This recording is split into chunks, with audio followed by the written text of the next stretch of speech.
ang pumupuyat ngayon sa ilan nating mga kababayan.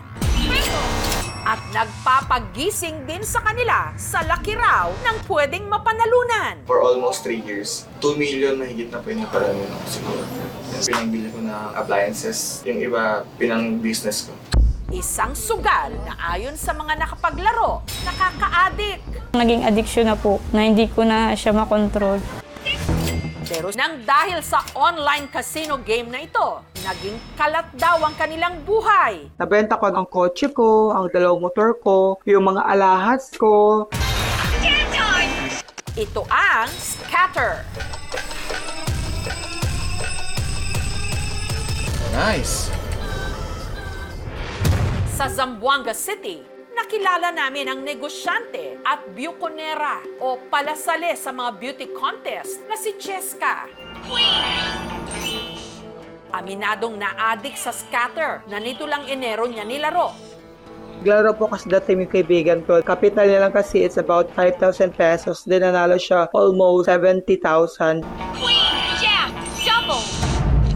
Hindi katulad sa ibang slot machine games na kailangang magkakahilera ang magkakaparehong simbolo, sa scatter, may lumabas lang na 3 o higit pang magkaparehong simbolo. Kahit hindi magkakahilera, may katumbas ng premyo.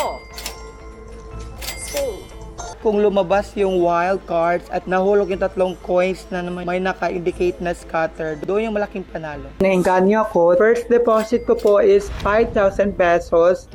At sa kanyang unang sala, I won 60,000 pesos no first game ko. Straight po yung panalo ko, 70, 50,000, tapos 80. Nakabili ako ng water dispenser, nakabili ako ng TV.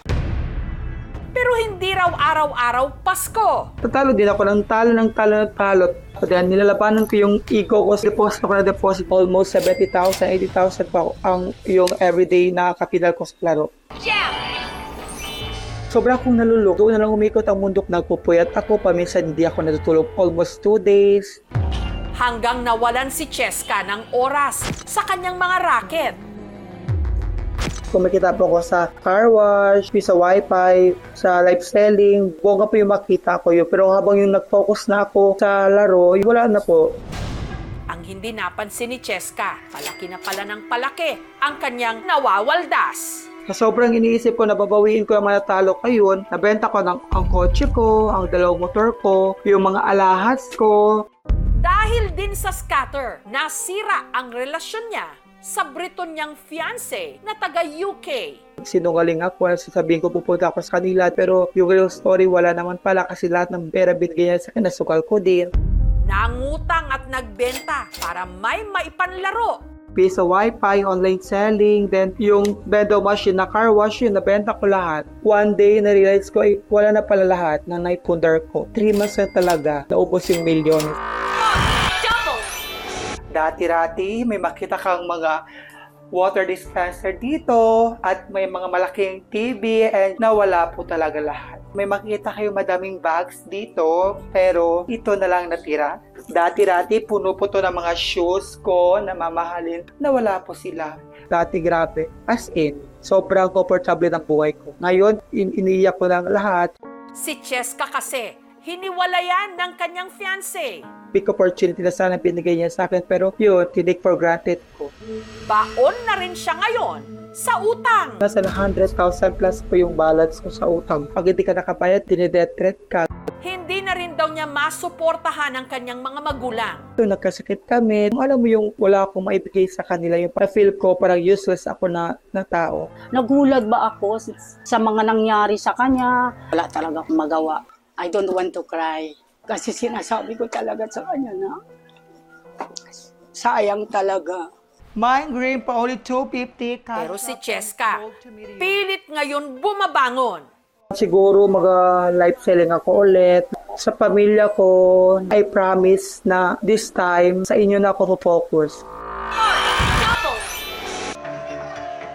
Ang may bahay namang si Arlene, hindi niya tunay na pangalan, nitong Marso lang nagsimulang maglaro ng scatter. Tumaya po ako ng 100, tapos nanalo po ako ng 2K. Pero dahil nasilaw daw sa laki ng pwedeng mapanalunan, nilakihan niya ang sumunod niyang mga taya. Ginawa ko pong 500, baka mas malaki po yung panalo. Naipatalo ko. Nakautang po ako ng 5,000. Naipatalo ko din. Yung budget nga namin, doon na pupunta. Pambiling ulam, kinakash in ko rin. Imbis po may panghanda po yung anak ko sa birthday niya nung na hindi na po nahandaan dahil po yun, yung pera nagastos din sa pagsusugal. Dahil sa sunod-sunod na talo, naging mainitin daw ang kanyang ulo. Balisa po siya tapos nagagalit agad siya. Ilan sa ipinansugal niya, ipinangutang pa niya hanggang isang araw. May mga tumatawag sa akin na naniningil ng utang. Sinabi ko sa kanya, sabi niya mayroon daw. Sabi ko, saan mo ginamit? Nagsinungaling po ako. Sabi niya po kasi sa akin, nag-invest daw siya sa online. Yung asawa ko po yung nagbayad.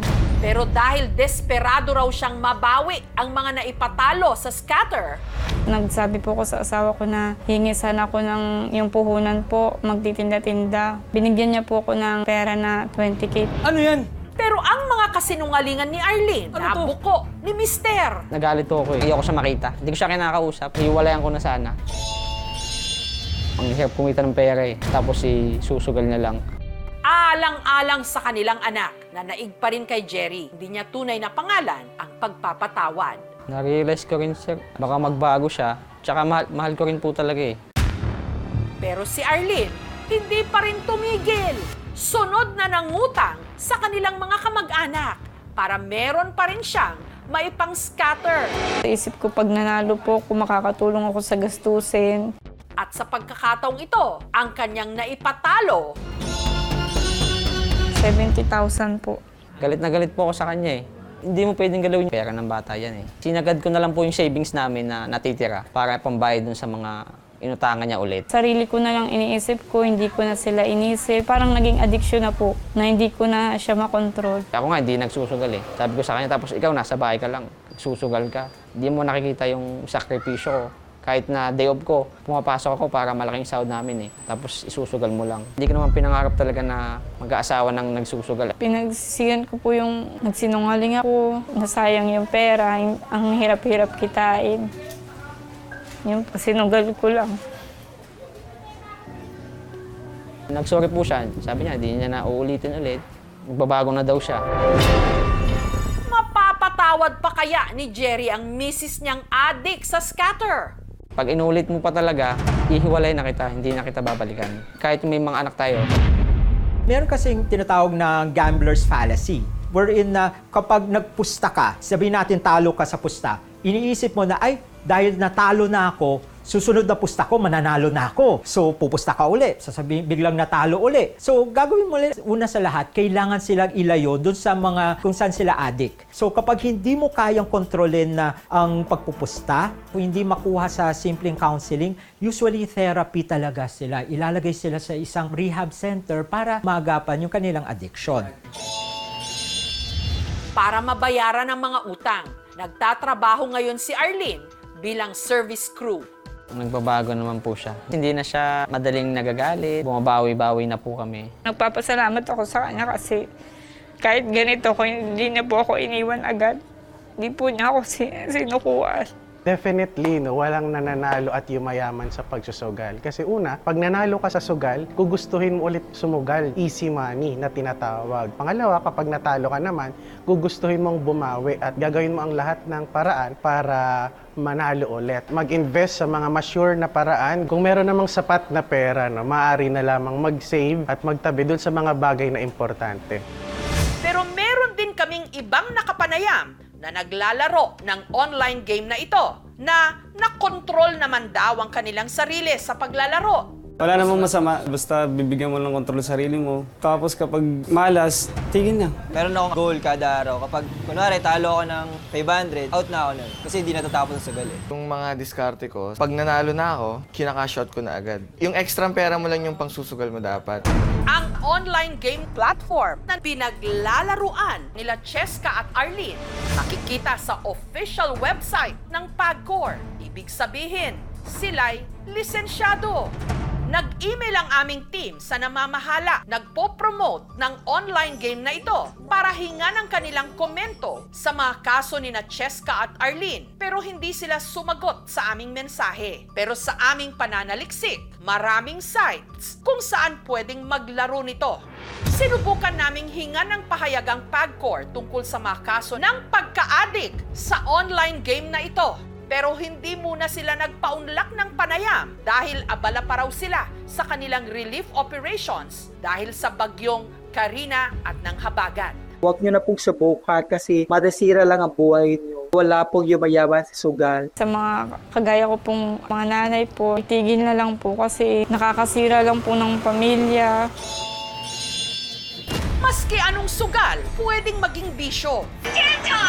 Nasa iyo kung paano mo makokontrol ang iyong sarili para ang buhay mo hindi maging sabog at kalat.